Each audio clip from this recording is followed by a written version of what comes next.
On today's Locked On NBA Squad Show, East Season Preview. The season is back. Where does the East run through if the Celtics and Pacers are both down? We'll tell you. Today's Locked On NBA Squad Show starts now. You are talking ball with the NBA Squad Show, sponsored by Game Time. From the Warriors to the Lakers, the Knicks to the Heat, and everyone else in the league, the local experts of the Locked On Podcast Network bring you all the scoops, breakdowns, and the most comprehensive look across the league. Trash talk and big takes included. No holding back, we're giving the green light. It's time to talk NBA Squad Show.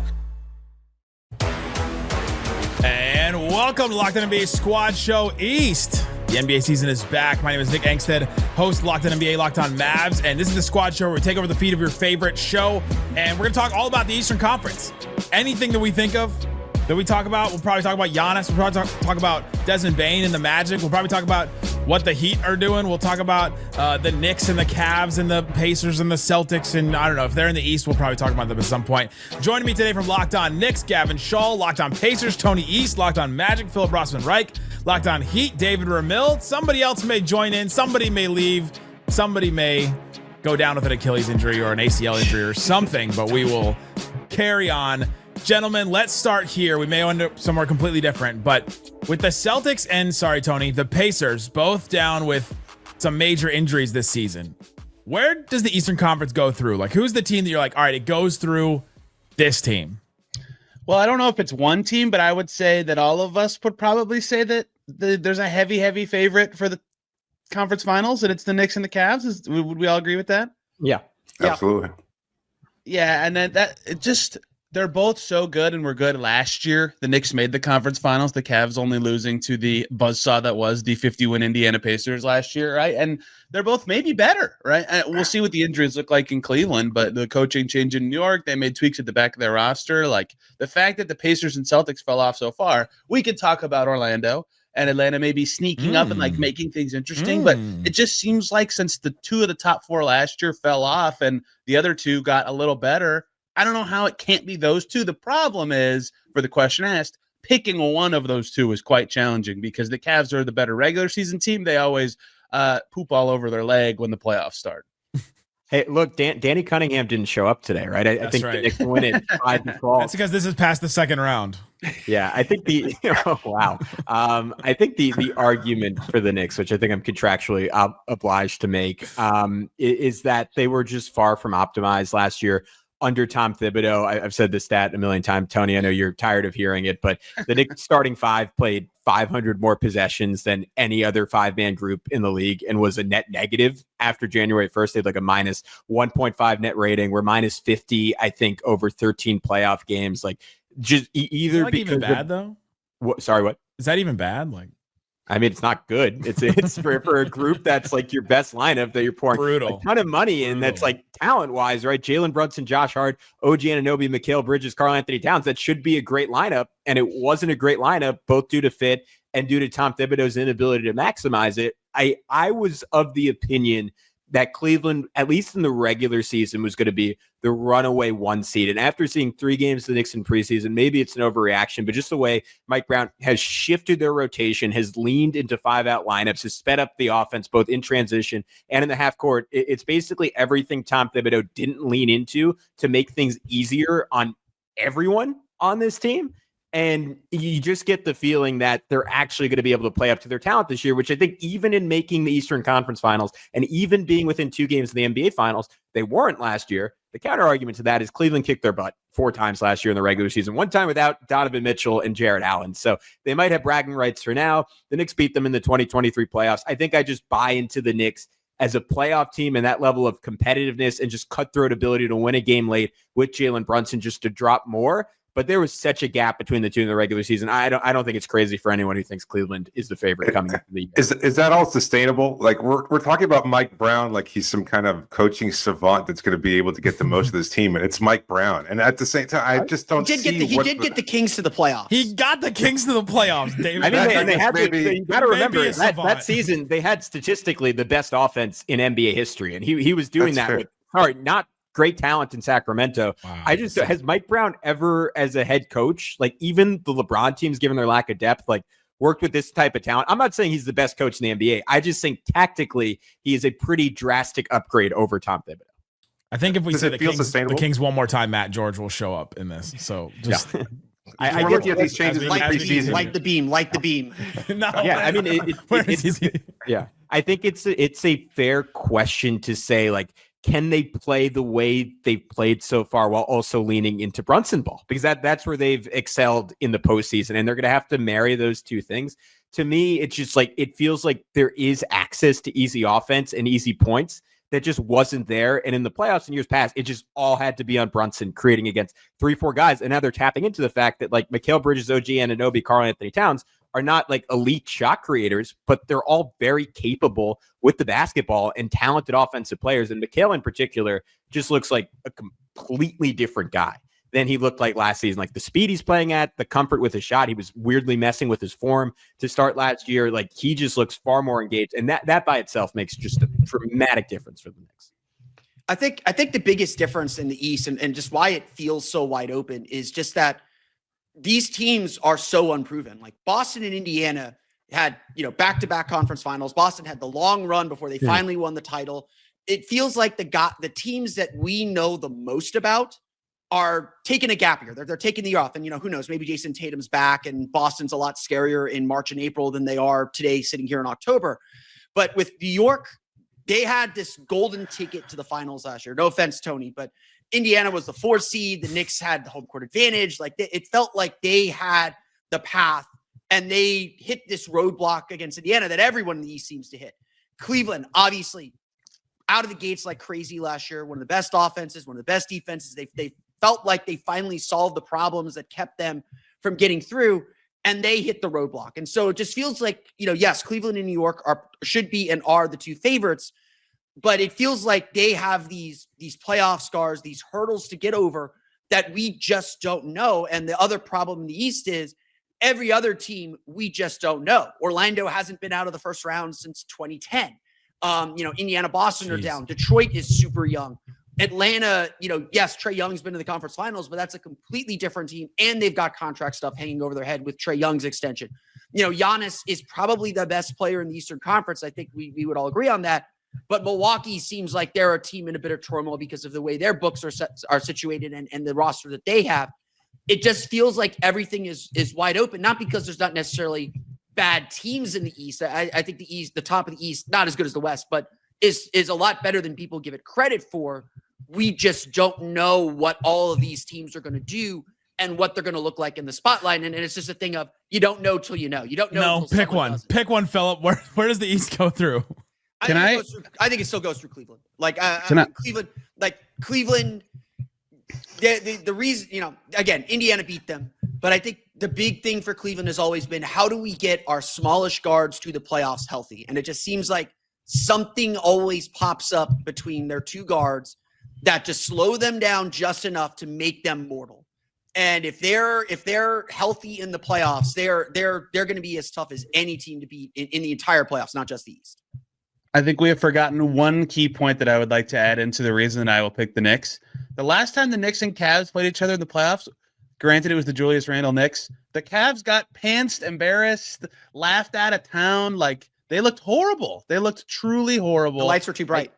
I get that it's a different coach and a different team, but that exactly. Like, Jared Allen still has to live with the meme reaction to that series. So I get that they're very different teams than them, but I know how tested the Knicks have been in the playoffs, and they've come out of some tough series. The Cavs have yet to come out of a tough series against a good opponent. Their one win being, no offense, Philip, the Magic that could not score points.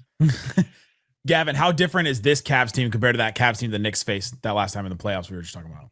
I think they're far more optimized offensively. Like, that was year one for Cleveland, and JB Bickerstaff has obviously done a great job in Detroit. Was not it feels very similar, honestly, as the Knicks going from Tom Thibodeau to Mike Brown, right? Just like Kenny Atkinson coming from that Golden State coaching tree, and Atkinson just brought this like beautiful ball movement heavy, spacing heavy offense, but it was optimized by the fact that all those guys had taken another step forward. I think we saw the best version of Donovan Mitchell last year. Evan Mobley was a baby in that Knicks series, and now he's like bullying guys under the rim, dunking in their face. My big question about Cleveland, and I think Tony was kind of hinting at this, and David is someone who faced Cleveland in the playoffs last year. I'm really curious.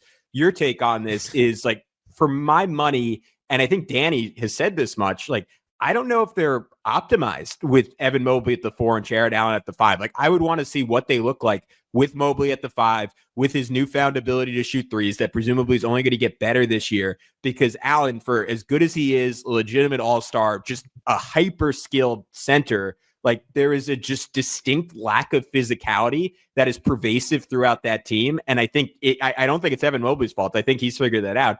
To me, that starts with Jarrett Allen. And that was the reason Mitchell Robinson was arguably the best player in that series. The Knicks still have that trump card. And I'm curious if Cleveland, if they look a little bit shaky to start the year, if they try to pivot off Jarrett Allen, maybe add yet another wing to that group, because every other part of that team is pretty terrifying. Today's episode of Locked On NBA Squad Show Preview is brought to you by Wayfair. The holidays are going to be here before you know it, which is exciting, but you got to get your home ready for guests and celebrations, and that can feel like a lot. I just went to Wayfair recently and got some chairs, got some nightstands, and got them delivered directly to my house. The shipping was free. It was awesome. I loved the whole process of it. I love being able to check the different colors and prices and all that kind of stuff that you can check out on Wayfair. It makes it easy to personalize your home for the holidays with a huge selection of every style and budget. They have more things than I could find in furniture stores around here. Free and easy delivery like I experienced, even with the big stuff. I got like a big cabinet delivered one time. You can get everything delivered you need without the hassle of huge delivery fees. So go check it out. Check out Wayfair. Get organized, refreshed, and ready for the holidays for way less. Head to wayfair.com right now and shop all things home. That's Wayfair, WAYFAIR.com. That's Wayfair, every style, every home. Speaking of the Knicks and a rumor, we may not know what the Knicks would look like by the end of the season. Does anyone believe that Giannis won't finish the season on Milwaukee? Anybody? I think he's on the Bucks at the end of the season. Yes, I think he waits. I think he waits for the offseason. I think his personality is, unless like Milwaukee says we have to do it. When's the last time someone this good even got traded off a good team midseason? That granted, I'm in the room. I am in the room. Man, let me finish. That wasn't either a stud for stud trade or just the most insane Nico Harrison. What are you doing? I was gonna say, there you go. Trade. Like it doesn't. It's not like unheard of, but it's just so hard with how many contracts have to be involved that it actually happens. And so sometimes that and just the fact two that contracts, Tony. The Bucks will probably be like in 5th place and be like, oh, if the bracket breaks the right way, we get. It's like, okay. but does Marge Simpson run the Bucks now? to that point, Tony. Like, let's say Milwaukee's the 5 seed. Are they terrified by playing Atlanta in the first round? Or are they terrified by playing Detroit in the first round? I mean, the old saying is, if you have the best player in the series, you have a chance to win. Like Milwaukee's still got Giannis. They still got Miles Turner. I think they got a lot of questions with their guards, and I think that's ultimately why we don't have them in that championship tier. And we're talking about the Bucks as a team that is in this transition period with their star, who's saying very loudly, "I still want to compete for championships." But if I'm Milwaukee, yeah, I might be worried about a second round series against a Cleveland or New York, or maybe I'll go ahead and say Orlando just because I'm the Orlando guy. But if I'm Milwaukee, I'm not terrified of anyone I could face as long as I'm not in the play-in tournament. But this all assumes that I'm not saying they're going to win, but I'm not terrified by it. This also assumes that Milwaukee's a playoff team. What if they're not? Like, how bad do the Bucks have to be before he starts making a public stink and demanding to be traded? Like, what if they're competing for a play-in seed or maybe even worse than that? I mean, anything's possible. He could miss extended time. I mean, Miles Turner might not work out. So, I mean, there's a lot of different possibilities there. And if they're that bad, does he just make a public stink? Because, I mean, we're talking about his personality, but I've always thought that was a little bit exaggerated. Like, the reality of Giannis is different than the public persona of him, loving smoothies and being this cheerful guy and everything else like that. He's a lot more cutthroat, I think, than we give him credit for. And I think he's enough is enough. If he gets to that point and he's looking around and he's going, what the hell am I doing here? I want to be able to go and maximize my opportunities to compete for a championship. why wouldn't he force his way out in the middle of the season? Especially, yeah, I agree with that. The cheery thing got overblown because they always were so good. Like he had awesome teammates. It's like, yeah, okay, I'm so psyched that he said he's committed to the Bucks. Don't get me wrong, like small market, keep your star, but it's easier to say that when you think you might be good. Well, and he came out of nowhere in a way. Like we all saw him coming in a way, but like he was also like the happy to be here guy for a long time too, right? And now he's like established, won MVPs, won a title, been here, done that. How many games of Kevin Porter Jr. and Kyle Kuzma starting in the starting lineup next to him? Kuzma's not starting. Zero chance Kuzma starts.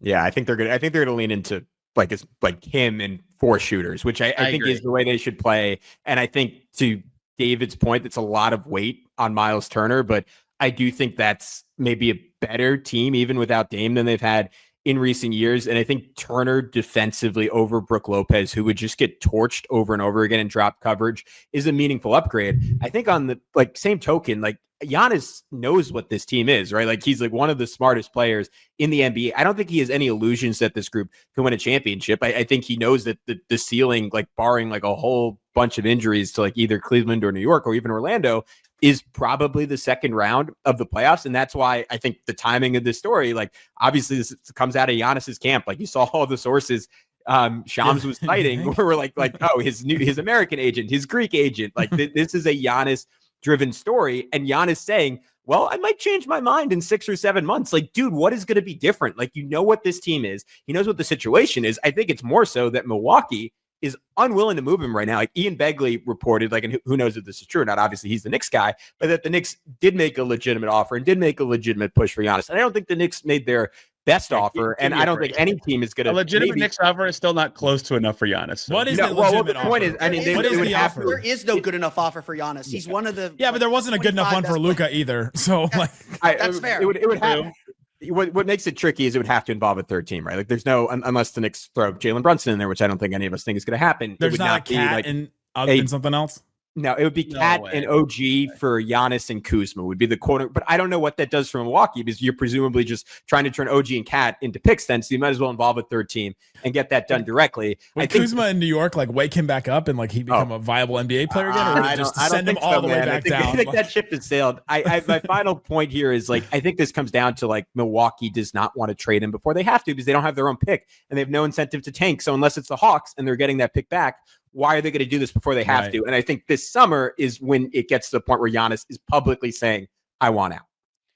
It feels like a situation where he where declined an extension, etc. Yeah, it feels like a situation where Milwaukee kind of knows inevitably that this is going to happen. Yeah. But they can't be in the position like to a Dwight Howard at some point. It's literally the same situation as Dwight Howard in 2012 where, there's a lot of scars in the franchise. Like they traded Kareem. Like that is a thing the Milwaukee Bucks franchise did. I know that was 50 some odd years ago now, but they traded Kareem and they were never the same. They are not going to get another player of Giannis's capabilities and abilities for the next 20, 25 years. He's a generational star for a market like Milwaukee. They've got to figure out what does our franchise do to move forward and how far back can we tumble and how can we maximize the return. At the end of the day, the way to maximize return is to act early. It's to make the deal before Giannis is ready and maybe sour him a little bit, but do right by him rather than holding on to him and trying to make this thing work if it's eventually going to fall apart. And again, it just feels like, especially with the money that's on the books for Dame and the dead money that's on the books in Dame, it's going to be really, really hard to build a championship level roster with Giannis Antetokounmpo on the Milwaukee Bucks right now. It does feel like it, hey, there's smoke, there's fire. It's going to happen. It's inevitable at this point. Kareem was traded on June 16th, 1975. Ooh, like quite literally 50 years ago. Quite literally 50 years ago. The other thing that for the Bucks that I hope that hits them at some point is the Thunder just won the championship. Traded away stars. Got to get the stuff that won them a championship. The Celtics before them traded away stars to get the stuff that won them a championship. The Nuggets, albeit to a different extent because of the Jokic pick, traded away Melo, Jamal Murray, and that. Like, it does help you if you do it right. You just, it's not, that's easier said than done because if you mess up the star trade, you're just like screwed and wandering for forever. But like we have seen it very recently that it can go well if it goes well. So They do need to look at that. Can we talk about who else at the top of the East could actually be good? Because I don't think the Bucks can be good. My next question was going to be: is Orlando the clear number 3? Because we talked a lot about the Knicks and the Cavs. Is it Orlando 3 or is there somebody else? Yeah, Philip, I'll let you cook on this, but I would have Orlando in their own tier behind those top 2 teams. Wow. Do you agree with that? Wow. But you would have them 3 though. Yeah. I say Knicks and Cavs in 1, Orlando alone in 2, and then Atlanta, Detroit, I guess Milwaukee probably in 3.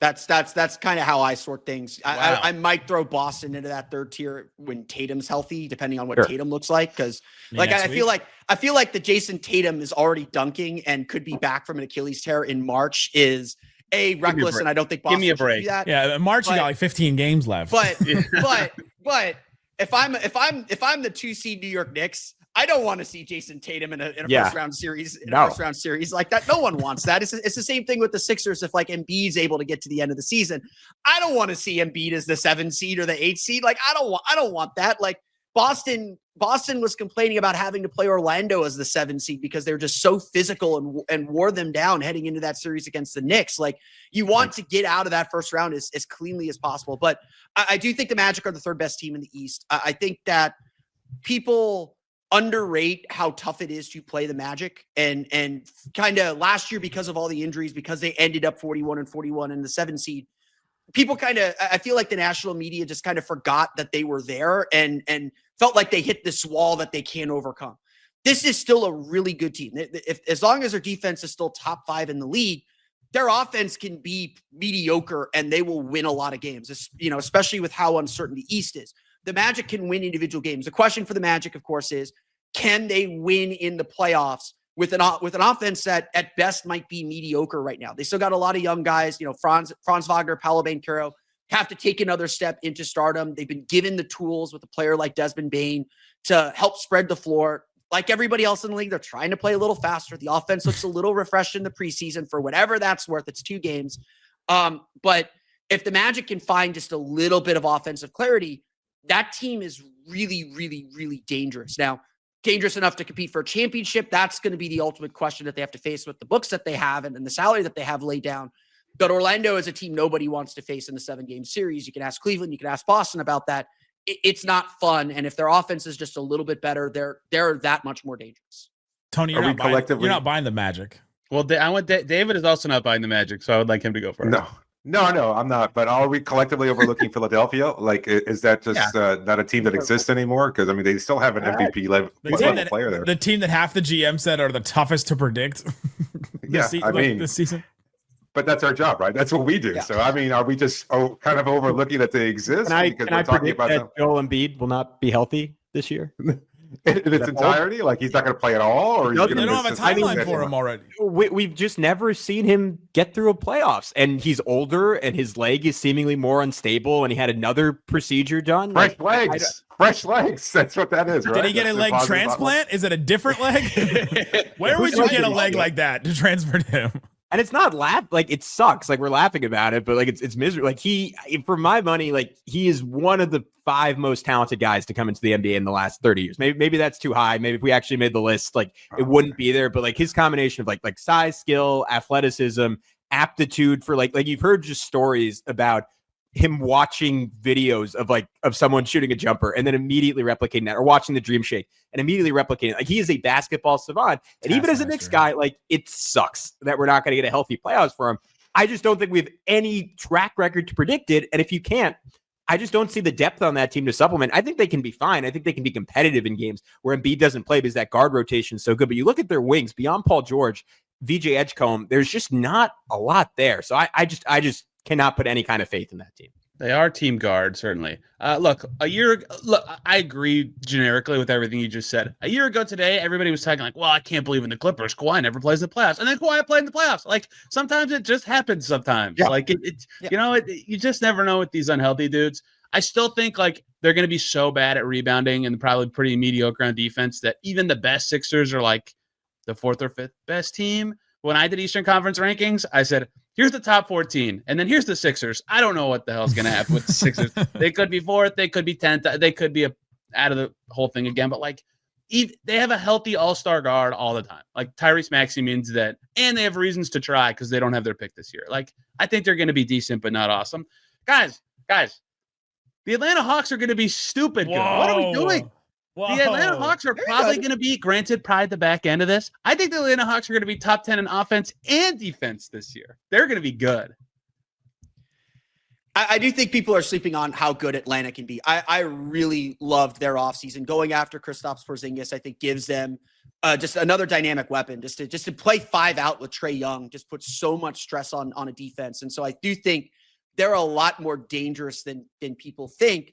It's just going to be a question of, well, how good is Jalen Johnson is coming off of the injury? Like, is he the future all-star that he looked like last year before his injury? And can he get through a season? Can Kristaps Porzingis get through a season and get to the playoffs?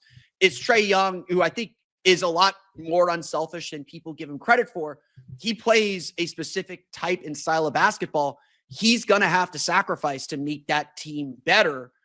Is he going to be able to do that? And so I do wonder, yes, Jalen Johnson's a good player. Kristaps Porzingis is a good player. I think Dyson Daniels can take a leap offensively as well. Do they have enough offensive diversity to be a real threat, or is it just going to be the Trae Young show? And the Trae Young show can get you pretty far, especially with the talent they have now, because again, Trae Young is probably going to lead the league in assists again. But do they have enough? And, when you get into a playoff series, can Trae Young overcome his do they have enough defense around Trae Young to overcome Trae Young being a mediocre defender at best? No, and that's probably they don't. No, they don't. Yes, they do. Where? Who are you counting on to be the Walker, Luke Kennard? All these players mean nothing to you. You're hinging your faith in Atlanta on Kristaps Porzingis? I just named 4 other players besides Kristaps Porzingis. I get it. Is that enough? Like, what's the right team to build around Trae? Like, I think this is it. Honestly, this is not a great Granted, probably a tier better player at every spot, but this stylistically is it right now. Yeah, basically. I mean, Dyson Daniels, at this point, right, as good of a point of attack defender as there is in the NBA. That's kind of step one. Jalen Johnson, Zachary Ricochet, flying around behind him. KP when healthy, if not an elite rim protector, a very good one. I do think, man. Okongwu's awesome. I think this is a really good template. About Porzingis is that it hides Okongwu a little bit more. Yeah. And what's that? Is that? It's the music of Matt Moore. Oh, brother. He needed to come in. He was here early for the West one, and he demanded that he come in and weigh in. I'm an hour off because Nick Angstadt uses Central Time, the only human with the West group. I used Central. I should have used Pacific. On the only time. I just want to drop this and go ahead and leave. You're talking about Kristaps Porzingis. Look back at the history of what happens when the Boston Celtics are done with you. Go look back and see how often that works out well. Like Kyrie Irving? They've let go of somebody, and then that person goes to the shadow realm. So you need to be very aware when you talk about Porzingis that he will not be around. Is it like the box from Game of Zones back in the day where? Yes. That is it. Now I'm out of here. Get me out of here, Nick. And we don't know what his illness was last year. Still, the post-viral infection. I don't know. Elbow from, but he looked good in international ball over the summer. No, he looked like himself. Yeah, he did. Yeah. We're still all in the Hawks. I think they're very good. I have them a tier. They're good below value Atlanta. bet. If you're with our friends, I think they're going to be better than the Magic. Probably a good value bet to me. Today's episode of Locked On NBA Squad Show NBA Preview is brought to you by FanDuel. FanDuel Sportsbook is all kinds of props and odds, things that you can use to get in on the action. NFL season is here and NBA season is around the corner. FanDuel has a deal that you won't want to miss. If you're a new customer, you can bet just $5 and you get $300 in bonus bets if you win to use across the app anywhere. So put it on something that you absolutely think is going to happen. So check out a game where you think, I'm going to put the money line on the Thunder winning that opening night game against the Rockets on ring night, or maybe the opposite because teams don't usually win on ring night. You can also look at some of the over-unders on the regular season wins. So my Dallas Mavericks, 40.5 is their over-under. I'm taking the over on that. You think Anthony Davis, Cooper Flagg, and all of them are not going to be over 500 this season? Come on. Even if Anthony Davis misses 20 games or something like that, which I get it. Rockets also 52.5 over-under. I know they lost Fred VanVleet, but you add Kevin Durant to a team, and they're not going to go over the wins that they had last year. That's interesting. Go check it out on FanDuel. What are you waiting for? Visit FanDuel.com to download the FanDuel app today and get started. FanDuel.com. Please gamble responsibly. I just like that Matt got his own intro music. I'm just a little scared, Philip. Jalen Suggs is still hurt. I love Desmond Bane. He's from Indiana. I don't think he's quite like the offensive additive that everybody says he is, even though he's a great shooter, which the Magic specifically need. I just don't think the Magic's offense is going to be good enough to have them in a tier by themselves. I still think they're a top 4 team in the East. So but they're going to be top 20 at least this year, right, Philip? Top 20. They're going to do that. They can do that. Yes, I still think. I know. Wait for everyone. For everyone listening, Philip, when's the last time they were top 20? Dwight Howard was on the team. Philip, you were the one who told me this stat, but I also just want to point this out. Last season, they had the second worst 3-point shooting percentage as a team in the last 25 years in the NBA. So they can only go up from there. And I know I asked you this like when we did a little crossover, but to me, like this is the swing factor. Like what's the latest on Franz Wagner's jump shot? Because to me, like if he is the 3-point shooter he was early in his career and you have Desmond Bane, like I actually don't, I know historically they should be a below average offense. I don't really see why beyond like PTSD, they should not be a top 15 offense next year. Yeah, I mean, the hitch is gone. That's the good news. He didn't shoot the ball particularly well at Eurobasket, but it was just very streaky. He like I think in the group play, he was 6 for 13, 6 for 14 from 3, which was like super encouraging. And then in the knockout rounds, he was like 3 for 15, 3 for 16, something like that. So I think that the Magic don't need Franz to take a ton of threes anymore. Like last year, him and Paolo led the team in 3-point attempts per game. Like they had to take all the threes for the team. It was just the only way they could function. I think the benefit of having Desmond Bane is they get another playmaker. I think the part of Desmond Bane that everyone's been underrating, and even I underrated, but now watching him through 2 preseason games, I've been really impressed with. He's going to attack downhill and make passes and plays. And so I do think Paolo and Franz will get more kind of higher quality spot up attempts, where last year they're taking a lot of like pull ups, and Franz loves his little step back three. I don't think that's going away, but they don't need Paolo and Franz to take 6, 7 threes. I think they averaged 5 or 6 last year.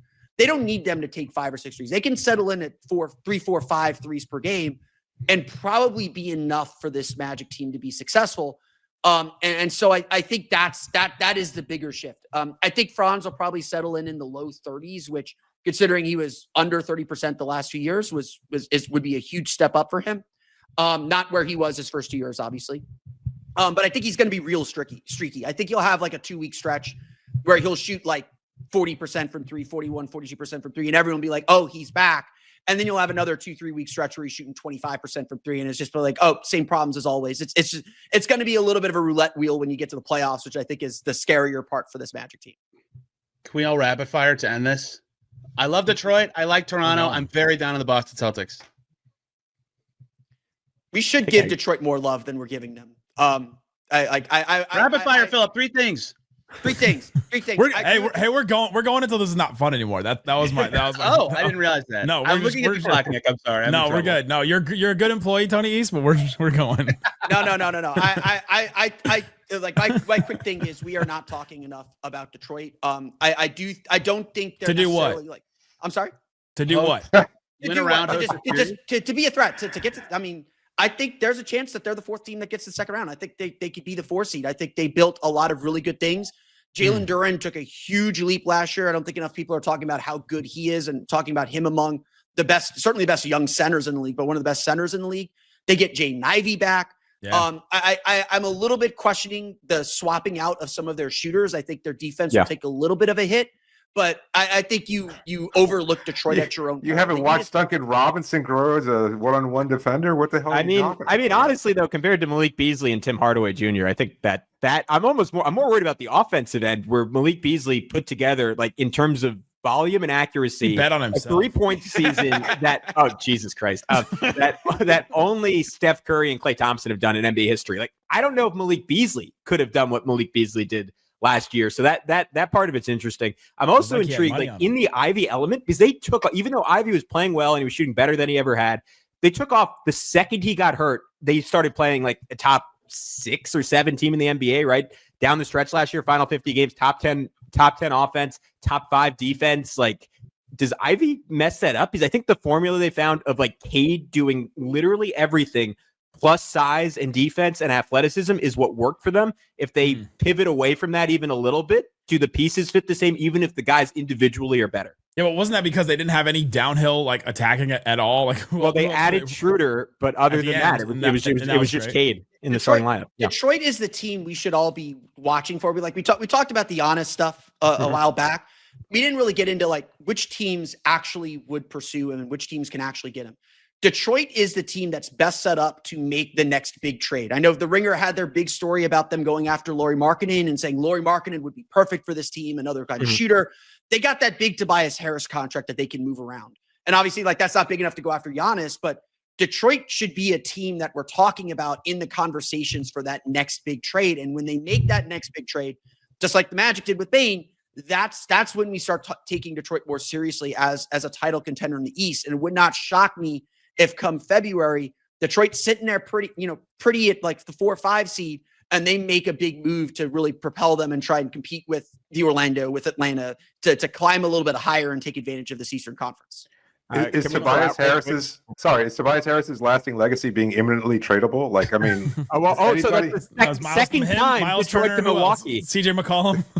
Yeah. Twice. Detroit to Milwaukee 2 times. That's crazy. My favorite thing this entire podcast has been people say something and David's just shaking his head no the whole time. Like, what are you talking about? David has embraced the video medium of the podcast. What is happening upon Mount Riley with the Miami Heat? They're waiting for a Spo to woo Anthony Edwards when he coaches the Olympics. Hey, there it is. That's right. Get in there. 3 years now, baby. Yeah, I would just sorry, David. I want to talk. I'm underwhelmed. Then let you roll. I'm underwhelmed by the East. Sorry, I'm totally underwhelmed. They are. Well, it is an underwhelming. I mean, is there going to be even 3 50-win teams? Probably not, right? Like, I think it's going to be 2 50-win teams. There's only 4 last year, and by like 1 win. Yeah, exactly. Philip, I don't think the Magic are going to win 50. I think they're going to win like 48, and the Hawks are going to win 49. I think they're a 48 to 55 win team. I think the Magic are not 9 wins better with hopefully health and Desmond Bane. I think Orlando's like 9 wins, 54. 9. Yeah, that's a ton of wins. With the Magic. Okay, the 2 of the teams above them are definitely going to be below them now. Like they're really like last year they were really a 46, 47 win team. Like the injuries cost them 6 wins. Oh, of course, silly me. Yeah, I see 41 when I look at their record, but my bad. One thing I'll note, because Philip mentioned Detroit, Atlanta, thanks Joe Dumars, has that New Orleans pick to trade, which is like up there for the most valuable asset that a contending team has to move off of. Like, if they're looking really good and want to go all in, like, I mean, they've been a team that's talked about making a Giannis type move, but even if it's one step below that and they just get like one final 2-way rotation piece, that could push them ahead of Orlando and into that Knicks Cleveland tier. It would have to be a really big move, I think, to hit that top tier, but they have the optionality to go and do that. Man. I'm gonna buy a Hawks t-shirt after this. You guys are is Kate like this is I think the ultimate question with Detroit. Is it and Koo will love me for saying this. Is Cade like a dark horse to be like top 5 in MVP voting this year? Yes. Is he going to make that kind of a leap? No. I'm old enough to remember when Johnny Noah was 3rd in MVP. He should have been top 5 last year. What kind of help did he have? Wow. Dude, he carried them. He was we the just whole talked team. about this. No, you don't take that leap. Can you just tell me the team that would, like, outside of Jokic, obviously, like, what team would have had a bigger drop off without their top player than Detroit last year? They would have been one of the worst teams in the NBA without Cade Cunningham. Cade was tied for 7th in MVP voting, so it's not like he wasn't that far off. He wasn't that far off of it. Yeah, I would have had him top 5. I don't know. He's really good. It was SGA, Jokic, Giannis, Tatum, Mitchell. Who do you put him above? Mitchell. Well, Tatum's out. No, for last year. He said he would have had him top Donovan 5. Mitchell. I would have had him at a Donovan Mitchell last year. And he's jumping LeBron James, which that's fine. Bro, I'm going to be Donovan Mitchell's new PR person, apparently. What is going on? He's awesome. Hey, from our group chat, is he better than Devin Booker? Donovan Mitchell, yeah. Clearly. I say that as a Devin There was Booker one one host that had a real problem with that. I won't say who it is, but it's a dry heat down there, though. So the Pistons case to me is honestly like comically simple. Their whole team is young. Like, every player could be better next year.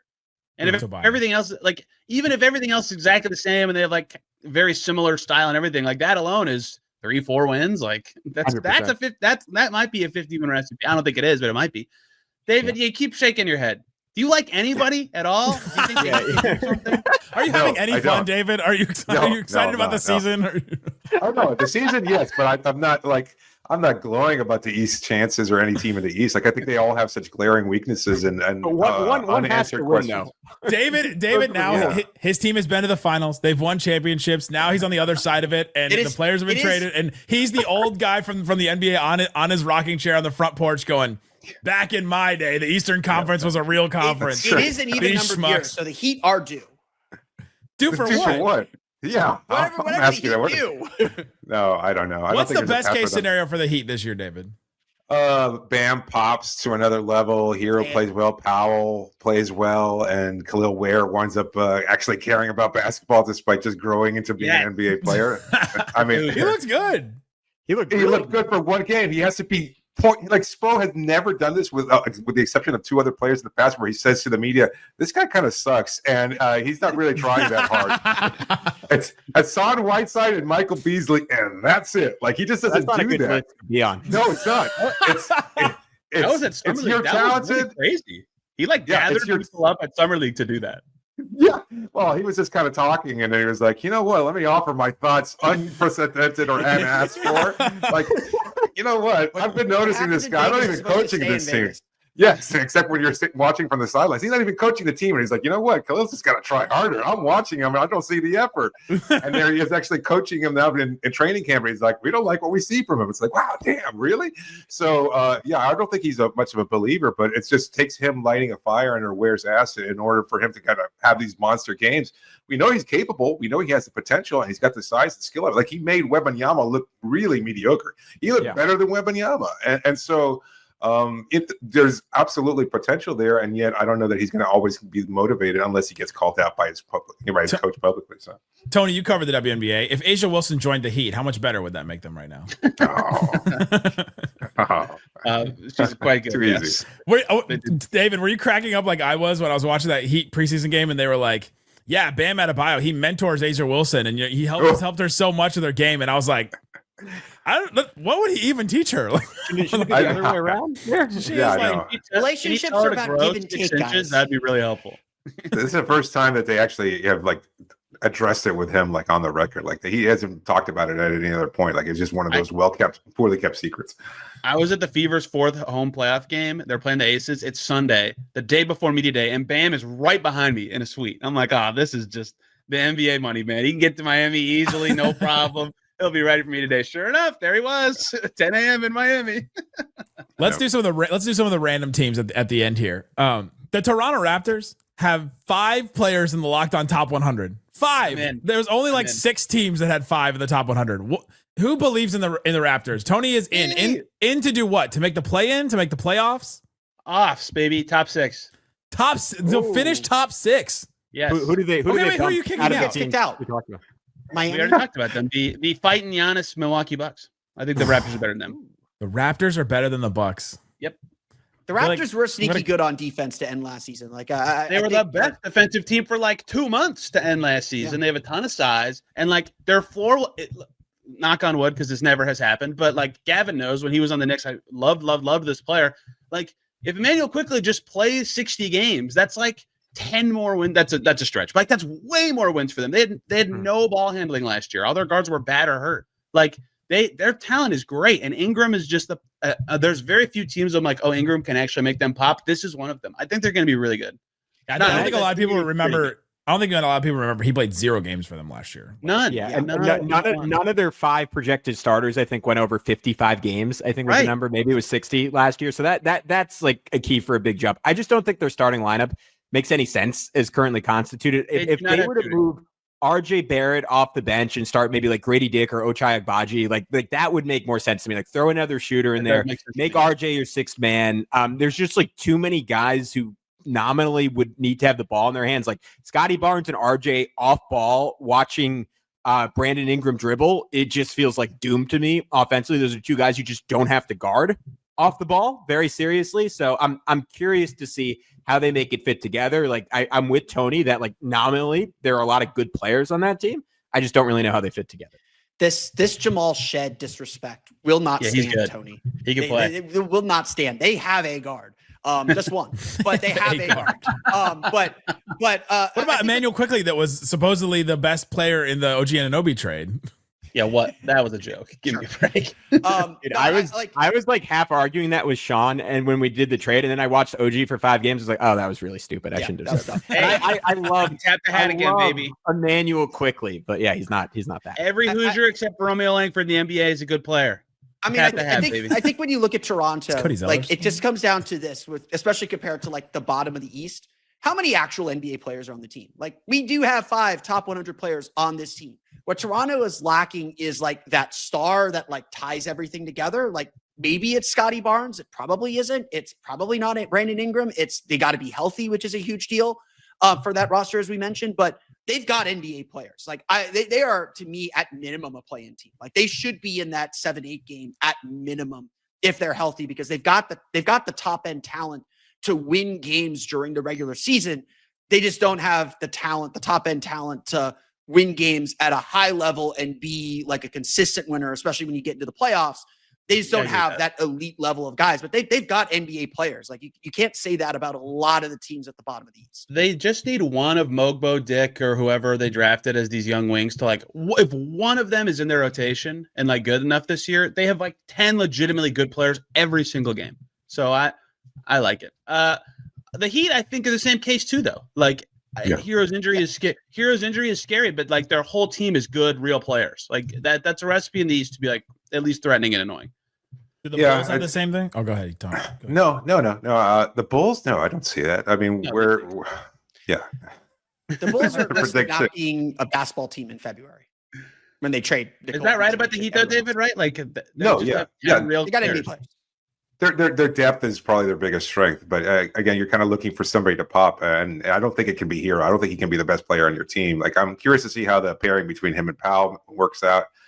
You don't have a clear designated ball handler, initiator, Hero by de facto, but it has to be Bam. Like, Bam has to be the guy to take that leap, and like fans are already frustrated with him. Fans being fans, they hate the contract, etc. He's just a glorified role player. It's just that he does so many things well. They kind of overlook those little things, and then he just doesn't score enough. And so they need him to be more productive. And I think that's where he can really carry this team. It's his team now. No Jimmy Butler. There's no other excuses here. You had the emotional hangover from last season. You've got to be able to find a way to kind of move on past it. And he has to be the one to kind of take this team to the next level, whatever that level might be. So I mean, they could be the Raptors, though, right? It's like they need Bam and Scotty to be what they're paid to be, right? And then they'll be good. Absolutely. The Hornets, is it the same thing for LaMelo? They need him to be who he's paid to be. No, I think they've gone to full LaMelo experience. I don't know what you're talking about. I kind of want to believe in the Hornets, but I can't. I just can't. They're not good. No. Charlotte. I mean, LaMelo needs to be a winning basketball player.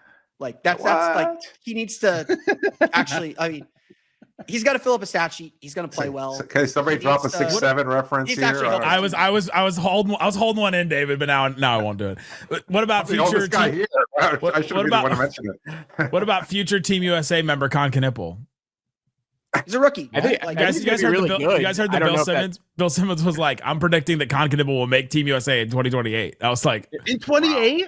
What a weird prediction, and also so funny. I thought like in the 2030s or something. 3 years from now. Okay. Con was pissed about it. He was like, why would he say that? I don't need that pressure. It was crazy. I love Gen Z the honorary NBA. Duke spot goes to Cooper. Oh, I mean but by then there's a bunch of old guys that are gonna be out by then. But I mean, you're still gonna have Cade, Paolo, Bam, Chet, Jalen Williams will probably be on that team. Tyrese will probably be on that team. Is anybody? I think Jalen's out. Anybody buying into the Wizards taking a little step forward? A step forward in that they have like serious veterans that are going to help young players play better, but they're still way too young to do anything of consequence. And like these other teams, I really like the talent of Washington. Like I love Bilal Coulibaly. Before his injury, I thought he took some really big steps. I thought Sarr got better. The 4 times that I saw the Wizards during the season with the Magic, I thought Sarr got better every time I saw them play. they were held back by just like the Jordan Poole-ness of that team. I think they're a team that needs that, like so many of these other teams we've talked about for the last 10 minutes. They need that like clarifying star to make everything make sense. And I don't think they have that. I wasn't a big fan of Trey Johnson coming out of the draft process. I like having CJ McCollum. I like having Chris Middleton. Those are serious vets. They're going to teach those kids, how to be pros in ways that Kyle Kuzma and Jordan Poole certainly were not. They need that clarifying star, but I like the direction Washington's going. That was your introduction to the NBA. Your vets were Jordan Poole and Kyle Kuzma. They had Marcus Smart, Malcolm Brogdon for part of the season. There were some other guys. Oh my God. Is there a team we haven't talked about? The Brooklyn Nets. Boo. One of us is going to be getting a 10-day from them at some point this season. Yeah. So. Yeah, they're really bad. That's your On third purpose, team. though. That's your third team in all these trades we're talking about, though. Like They are going to be praying that any one young player looks a little better than last year. That's it. That's pretty much the whole season. Yeah, but they should be a third team, but they messed that up this offseason. Like they could have been a third team. They like did a couple times. I don't know what did they get this offseason for all their cap. I mean, they got Porter and a first, Trey Man, and two really good picks. That seems good to me. They got 5 first-round picks. 5 rookies. Yeah, they're none of whom are good, apparently. None of them are. Yeah, their draft specifically was They're all bad. rotation level. They're all maybe rotation level. Yeah. Brooklyn's going to be the worst team in the East. Can we all agree on that? Easily. Yeah. No, I think Charlotte could be worse, right? Charlotte could be worse than Brooklyn could. No, Charlotte has Charlotte's got players. real NBA players. Like Brandon Miller. Yeah, they also won 19 games last year. The Bulls are going to lose every game. Like injuries are the only thing that who we missed. We got everybody right. Any of We've these talked teams about face everybody. injuries, they fall apart completely, and then they tank because they don't. It's about more valuable for them to sit guys instead of trying. No, I think Brooklyn. I can't think of one interesting thing about Brooklyn. Wow. Other than That end it. Other than I can't think. Even like Cam Porter, like being unleashed to not care. Think about Brooklyn. Think about all the Uber rides that are going to be taken by Michael Porter Jr. this year. All of those will be interesting. That's like the 10th most insane thing he said in the last 2 months, and it was like ridiculous. It was like the most innocuous thing he said on like all the lead up to the season. He said it on media day. So dumb. All right, that's what the East goes through. There's a link in the description where you can find all these great shows: Locked on Knicks, Locked on Pacers, Locked on Magic, Locked on Heat. Any single team going all throughout, and his local experts, like you've heard here, all the time on it. If you disagree with some of us, go back to those shows and report back and see what those hosts say about everything that we just said here. Guys, thanks so much for hanging out with us on Locked on NBA Squad Show East.